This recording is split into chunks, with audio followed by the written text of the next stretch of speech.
नोएडा जी, आप बताएं जो कंगना रनौत वाला मामला चल रहा है, ये क्या मामला है पूरा? देखिए, सबसे पहले तो मैं शायकार बंधुओं का, पत्रकार बंधुओं का तहे दिल से शुक्रगुजार करता हूं और धन्यवाद करता हूं जो हक और सच की लड़ाई के लिए हमेशा तत्पर तैयार रहते हैं। जैसा कि आपने सवाल किया जी, कंगना रनौत वाला, देखिए कंगना रनौत वाला ये पहला मामला नहीं है।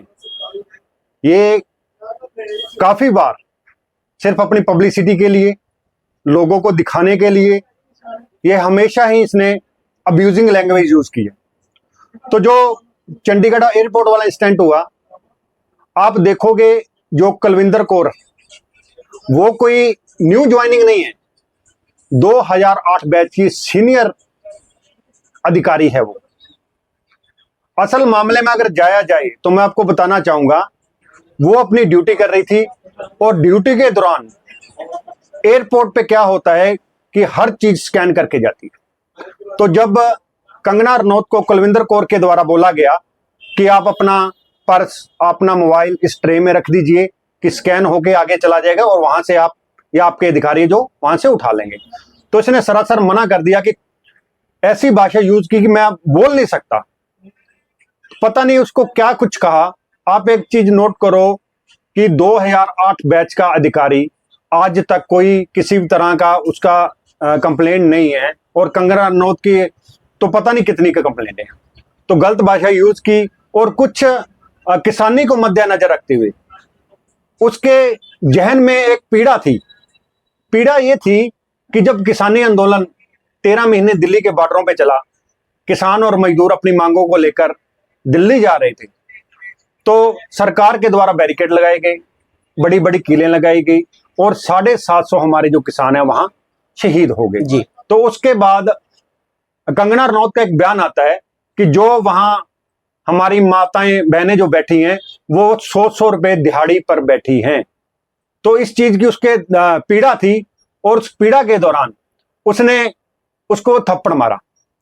तो ये मामला जो हुआ था कि दोनों तरफ का आपको मामला देखना चाहिए। और मैं अपनी यूनियन की तरफ से, राष्ट्रीय किसान मंच की तरफ से और संयुक्त किसान मोर्चा कोऑर्डिनेशन कमेटी का मेंबर होने के नाते संयुक्त किसान मोर्चा भारत कुलविंदर कौर जी के साथ बिल्कुल कंधे से कंधा मिलाकर खड़ा है। अगर इसके लिए कोई बड़ा आंदोलन करना पड़ा तो बड़ा आंदोलन भी किया जाएगा। जिंदना नोन जी, आपने अभी बताया कि कुलविंदर कौर को मिस लैंग्वेज में, भाषा में प्रयोग किया उसने, लेकिन आप बात करें उसने बात को दोहराया भी आपने ऐसे बोला था, वो टीस कहीं न कहीं नजर आ रही है। ये क्या मामला है? देखिए, उसने ग्राउंड पे आकर खुलेआम, अगर उसके मन में कोई पब्लिसिटी का इसी तरह का होता तो ग्राउंड में खुले आगे एक आला अधिकारी, उच्च अधिकारी खुलेआम कह आकर ही ना बोलती कि 100 रुपए के लिए हमारी माता बहनों को आपने ये शब्दावली वहां यूज की थी। और उस टाइम जो जितनी भी वहां लेडीज थी, माताएं थी, बहनें थी, वो मेरी थी, मेरी माताएं बहनें थी। और कंगना रनौत का तो आप रिकॉर्ड चेक कर लो, तो उसका तो पंजाब के बारे में, हरियाणा के बारे में, तो आंदोलन जीवी हो, अत्यावादी, ये कहाँ की भाषा है। तो हम तो ये चाहते हैं कि पैरेलल उस पर पर्चा होना चाहिए। जो शब्दावली उसने यूज की है कि पंजाब में आतंकवाद बढ़ रहा है, पंजाब में खालिस्तानी बढ़ रहे हैं, ये क्या भाषा है? प्रमोट तो आप कर रहे हो ना, मैंने नहीं सुना किसी से कहते हो खालिस्तानी अत्यावादी। आप बीजेपी के कार्यकर्ता, बीजेपी, आपको मैं बता दूं, हमारे माननीय प्रधानमंत्री जी, उनके पद की हम गरिमा करते हैं। उन्होंने बोला स्टेज पर आकर, ये तो आंदोलन जीवी हैं, ये तो खालिस्तानी है, ये अलगाववादी है, ये भाषा शोभा नहीं देती। और कंगना रनौत एक सेलिब्रिटी होने के नाते वो एक एमपी भी बनी है, उसको भी संविधान को मद्देनजर रखना चाहिए और अपनी भाषा पे कंट्रोल रखना चाहिए। आप कुलविंदर कौर जी का कितना दोष मानते हैं, या नहीं है उसका दोष? नहीं, बिल्कुल भी दोष नहीं, वो तो ड्यूटी कर रही थी। ड्यूटी के दौरान उसने बोला कि अपना पर्स और अपना मोबाइल इस ट्रे में रख दो और वो स्कैन करने के लिए आगे आप या आपका अधिकारी वहां से वो उठा लेगा।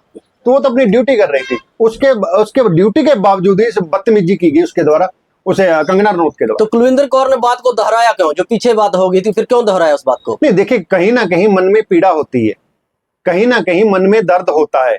देखिए, कोई भी आंदोलन करते हो, आप हक और सच की आवाज उठाते हो, तो कभी ना कभी वो आपके पास समय आता है कि उस समय पर आप वो पीड़ा निकाल सकते हो। तो मैं जहां तक मैंने देखा कि वो उसके लिए उचित समय उसने ये समझा कि मेरी जो पीड़ा और दर्द है यहाँ निकल सकता है।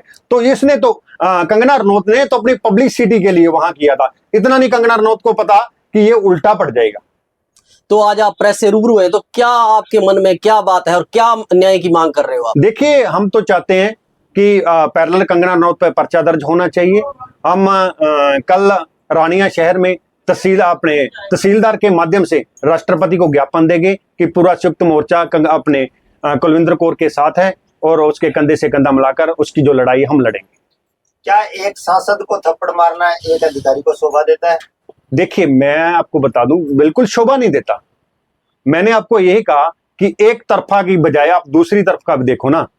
वो अपनी ड्यूटी कर रही थी, ड्यूटी के दौरान मेरे को बता दो कि ऐसा कौन सा मंत्री है, ऐसे कौन से संविधान में लिखा हुआ है कि आप बिना चेकिंग के दौरान एयरपोर्ट पे गुजरोगे।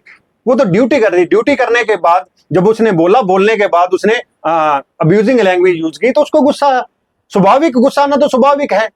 पब्लिक के बीच में मेंबर ऑफ पार्लियामेंट के थप्पड़ मारना भी तो कोई अच्छी बात नहीं। मैं आपकी बात से सहमत हूं। अगर वहां पब्लिक अपनी गरिमा, एमपी को भी अपनी गरिमा समझनी चाहिए ना कि मेरी गरिमा क्या है। आप सांसद हो, आप कोई नॉर्मल व्यक्ति नहीं हो, नॉर्मल इंसान नहीं हो, सांसद हो, तो जो फर्ज है एयरपोर्ट के जो गाइडलाइन है उसको फॉलो करो ना। आप अगर सांसद हो के गाइडलाइन को फॉलो नहीं कर रहे तो आप